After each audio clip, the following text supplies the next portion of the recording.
I am very excited because we have a very special guest in our studio today. In her new book, Rebecoming, Dr. Mary C. Lynn leads readers on a journey of self-discovery, helping shed false beliefs and embracing our essential God-given selves. And she's here today to help us start that journey. Thank you so much for being here. Oh, I'm so excited to be here. Well, before we begin, I just want to say thank you for all the participation you've had in our show already. Yes. People can watch it on Facebook. It's so helpful, all your thoughts, your insights on relationships. And I'm really excited to talk about this new book, Rebecoming. Okay, so what did you write? What was your intent? Because I know you said in the introduction, it wasn't your original thought. Right. So what drove you to write this book? Well, I'll tell you, it took me 10 years to write this book. So that'll give you a little hint. Okay. I love to write. I had an idea to write, but I actually wrote it during a very, very difficult time in my life. Personally, going through, even questioning my calling, I know I've put out content out there, but even questioning whether that's something I'm to continue to do. And with all those inner doubts going on in my mind, I thought I could write a book that's going to encourage women to step forth into their calling and all of that, and it just wasn't coming out from me. And what I recognized was because I was going through my own process of coming in touch with who I really am and all the things that I thought I had to be liked and loved and accepted and to belong. And I had to work through all that. And so then when, I'm not saying I'm finished, but in the process of doing that, that became much more authentically the message that I felt like I was called to write. And so that's this book. Well, and I love your approach because I think in our culture today, everyone's trying to become something. Yes. And the premise is you're broken and faulty, and so you have to somehow manufacture or, self-will yourself into being something different. But you're not talking about that. No, not at all. In fact, that's what I had to break free from. Right. This performance-oriented perfectionism, trying to gain people's approval approach.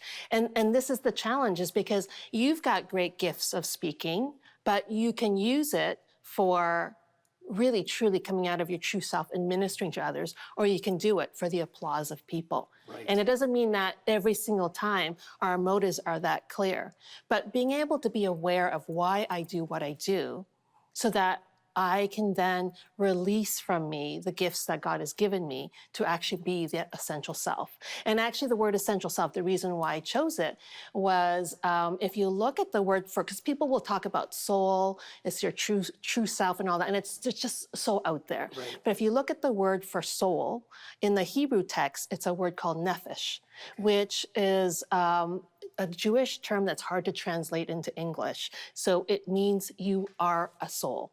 Not that you have a soul, but you are a soul. And then when God says, let us make humankind in our image, the word image is essence. So we are actually created as a soul that captures the essence of God. And so, but we come into this world, we have all these experiences, good, bad, ugly, and we start to make conclusions of what the world expects from us, or where we can get our needs met if we present this way or that way, or we become a certain way. So for example, if you grew up in a childhood where if I'm a good, then I will be loved. And in school, if I accomplish A's, then I will be. And it's a if-then. And we lose sight of the beauty of God's unconditional love for us and back to who he really created us to be. So that's why the book is called Rebecoming. Yeah, I really like that because I think a lot of us want to become someone that other people will approve of. Exactly. And what you're saying is no.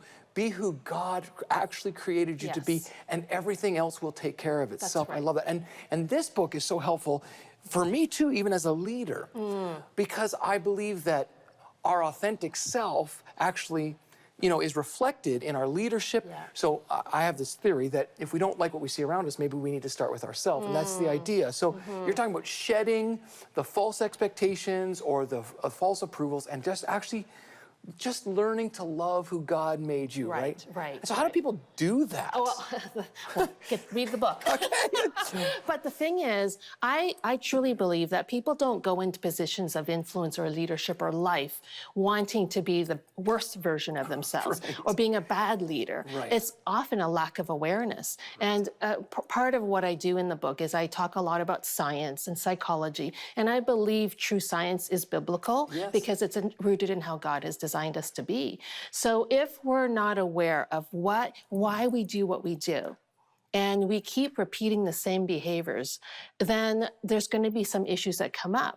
And as you say, as the leader, you have such a wide impact on the people around you. So, this thing about working on yourself isn't just how much knowledge can I accumulate, how many degrees can I accomplish, because knowledge and insight is one thing, but it's the application, it's the living out of it. And it's living out of it not just based on what I think, but how other people are experiencing me. So the challenge with all the experiences we have is that we develop certain strategies that help us meet our needs or be successful, and I say this in quotes, depending on which world we're in. But that can come out of our shadow self, which is using our gifts, but it comes out of this need for approval or insecurities, or fear is a huge one. So fear leads to a lot of self-protective kinds of behavior. So think about a leader who is afraid of not succeeding, afraid of not being able to please the board, and then what self-protective measures will he or she take to then lead the rest of the team? And how does that affect the team in general? So being unaware of that has such a huge ripple effect. I love that, because I think, as I'm hearing you, I think a lot of times we think, well, I want to become a better parent, I want to become a better leader. And you're saying, no, don't focus on that. Become a better you. And as a result, when you become who God created you to be, you will by default, by God's supernatural empowering, become the parent you want to be, the leader. So I love that change in focus. Okay, so we just have a few seconds left. Why should people pick this up? How it'll help them? I think it'll give you a sense of hope. Yeah. It'll bring you back to, if we are made in God's image, we get to shine a light on some aspect of his glory in this beautiful way. If you imagine a Christmas tree with all the lights up, if there's one light that's missing, it's noticeable. It interferes somehow with the beauty. So if all of us can discover who our true essential self is and reflect God's glory in the way that we're meant to together, we're unbelievable, we're incredible. So this book, it's not just because I'm wanting to promote it. Like, I genuinely feel like the principles in it, the self-evaluation questions that are in there, the way that you can take practical science and actionable, which I know you like actionable steps that can help you grow in different areas of your life so that you can be a best version of yourself. Well, thank you. Thank you for writing this. Yes, Thank you for contributing what God's placed in you to help those around you. And you will want to pick this up. So thank you so much for being here today. Thank you, Bill.